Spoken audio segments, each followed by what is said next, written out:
Sir, શું ખરેખર એવું છે કે આઈવીએફ થી જે બાળકો આવતા હોય એની અંદર ખોડખાપણ આવી શકવાની શક્યતાઓ વધારે યસ, રહેલી છે? આ એક મિથ છે કે જે તદ્દન ખોટી છે. આઈવીએફમાં પહેલાના જમાનામાં મોટી ઉંમરે પ્રેગ્નન્સી રાખવા માટે હેલ્પ લેવામાં આવતી. એટલે કે જો 40 અપ ફિમેલની એજ હોય અને તે જો નેચરલ પ્રેગ્નન્સી રાખે કે આઈયુઆઈ દ્વારા પ્રેગ્નન્સી રાખે તો તેમાં પણ ખોડખાપણ આવવાની શક્યતા 24 યરવાળા લેડીઝ કરતાં વધારે હોય છે.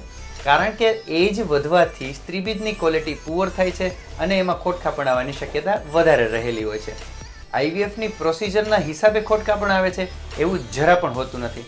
કારણ કે આઈવીએફ એટલે શું છે કે જે સ્ત્રીબીજ અને પુરુષ બીજનું ફલન શરીરમાં થવાને બદલે લેબોરેટરીમાં ફલન કરી ગર્ભ બનાવીને ગર્ભાશયમાં આરોપણ કરવામાં આવે છે. આના કરતાં વિપરીત હું એ પણ તમને કહીશ કે ખરેખર તો આઈવીએફમાં આવનાર બાળક વધારે તંદુરસ્ત હોવાના ચાન્સીસ હોય છે. શા માટે? કારણ કે જ્યારે આઈવીએફ માટે કોઈપણ કપલ પ્રોસિજરમાંથી પાસ થાય છે ત્યારે મધર, ફાધર અને આખું ફેમિલી એની ઉપર મીટ માંડીને બેઠું હોય છે. એટલે કે મધર ફિઝિકલી, મેન્ટલી અને ફૂડ પોઈન્ટ ઓફ વ્યૂ ખૂબ જ ધ્યાન રાખતા હોય છે કે મારે હવે આ બાળક માટે બેસ્ટ થાય એ મારે આપવું છે. એટલે અમારા ઘણા કપલમાં અમે જોઈએ છે કે આગળ એક નેચરલ પ્રેગ્નન્સી હોય અને સેકન્ડ આઈવીએફથી રહ્યો છે તો એ ઘણીવાર ઇન્ટેલિજન્ટ વધારે હોય છે. કારણ કે એને ડૉક્ટર્સ દ્વારા પણ સારામાં સારી ન્યુટ્રિશનલ સપ્લિમેન્ટ્સ મધરને ડ્યુરિંગ પ્રેગ્નન્સી મળેલ હોય છે. Thank you and follow for more.